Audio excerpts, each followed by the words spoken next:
जय श्री कृष्णा दोस्तों। महाभारत में ये 7 लोग जानते थे कुरुक्षेत्र युद्ध का परिणाम। क्या भीष्म पितामह को दिव्य दृष्टि प्राप्त थी? महाभारत का युद्ध कुरुक्षेत्र में कौरव और पांडवों के बीच 18 दिन तक लड़े गए। इस युद्ध में केवल 18 ही महारथी बचे थे। कौरव के तो कुल का ही नाश हो गया था और पांडवों के भी लगभग सभी पुत्र मारे गए थे। महाभारत के युद्ध में कौरव अधर्म और पांडव धर्म के साथ कुरुक्षेत्र के मैदान में लड़े।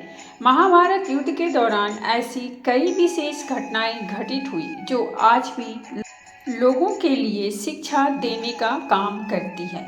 महाभारत युद्ध के मैदान में कुरुक्षेत्र से ही गीता उपदेश की उत्पत्ति भी मानी जाती है, जो कि श्री कृष्ण द्वारा अर्जुन को प्राप्त हुआ था।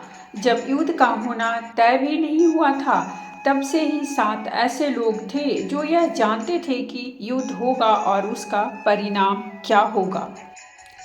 पहला, श्री कृष्ण। यह बात तो सभी जानते ही हैं कि श्री कृष्ण को युद्ध होने और इसका क्या परिणाम होगा, इसकी जानकारी पूर्व से ही थी। दूसरा, भीष्म। भीष्म को भी दिव्य दृष्टि प्राप्त थी और वे भी जानते थे कि युद्ध तय है और इसका परिणाम भी क्या होगा, यह भी जानते थे। परंतु उन्हें दुख इस बात की थी कि उन्हें कौरव की ओर से युद्ध लड़ना होगा। भीष्म अपने पूर्व जन्म में 8 वसु देवों में से एक थे। नंबर 3, ऋषि वेदव्यास। ऋषि वेदव्यास भी दिव्य दृष्टि प्राप्त ऋषि थे और वे भी जानते थे कि युद्ध तय है, परंतु फिर भी उन्होंने धृतराष्ट्र को संकेतों में समझाया था कि अभी भी वक्त है कि तुम यह युद्ध रोक दो, अन्यथा तुम्हारे कुल का नाश हो जाएगा। नंबर 4, सहदेव। पांडवों में एकमात्र सहदेव ही त्रिकालदर्शी थे। सहदेव ने उनके पिता पांडु के मस्तिष्क के 3 हिस्से खाए थे, इसीलिए वे त्रिकालदर्शी बन गए थे। सहदेव और कौन विजयी होगा, लेकिन भगवान श्री कृष्ण ने उन्हें श्राप दिया था कि अगर वह इस बारे में लोगों को बताएगा तो उसकी मृत्यु हो जाएगी। नंबर 5, संजय।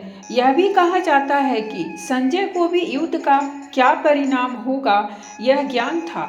संजय को महर्षि वेदव्यास ने दिव्य दृष्टि इसीलिए प्रदान की थी ताकि वह महल में ही बैठे हुए यह युद्ध को देख सके और उसका वर्णन धृतराष्ट्र को सुना सके।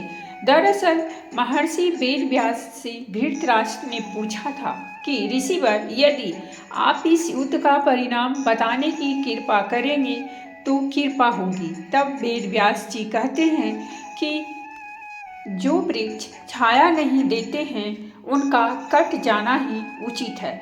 तब धृतराष्ट्र पूछते हैं कि कटेगा कौन? यह सुनकर वेदव्यास जी कहते हैं कि इस प्रश्न का उत्तर तुम्हें संजय देंगे। ऐसा कहकर वेदव्यास जी चले जाते हैं। कहते हैं कि संजय कृष्ण भक्त थे और वे धृतराष्ट्र के सारथी और सलाहकार भी थे। नंबर 6, द्रोणाचार्य। कौरव और पांडवों के गुरु द्रोणाचार्य भी जानते थे कि जिधर श्री कृष्ण हैं, जीत उधर के पक्ष में ही होगी। द्रोणाचार्य को भी दिव्य दृष्टि प्राप्त होने की बात कही जाती है। देवगुरु बृहस्पति ने ही द्रोणाचार्य के रूप में जन्म लिया था। नंबर 7, कृपाचार्य। यह भी कहा जाता है कि कृपाचार्य को भी युद्ध के परिणाम का अनुमान था। संभवतः उन्हें भी दिव्य दृष्टि प्राप्त थी, क्योंकि श्री कृष्ण के विश्व रूप का दर्शन वही लोग कर सकते थे जिनके पास दिव्य दृष्टि थी। कृपाचार्य ने भी श्री कृष्ण के विश्व रूप का दर्शन किया था। तो दोस्तों, ये थी हमारी आज की कहानी, और अगर कहानी अच्छी लगी हो तो प्लीज़ हमारे चैनल को सब्सक्राइब कीजिए, वीडियो को लाइक और शेयर जरूर कीजिए। कहानी सुनने के लिए बहुत बहुत धन्यवाद। मिलते हैं हम एक नई कहानी के साथ।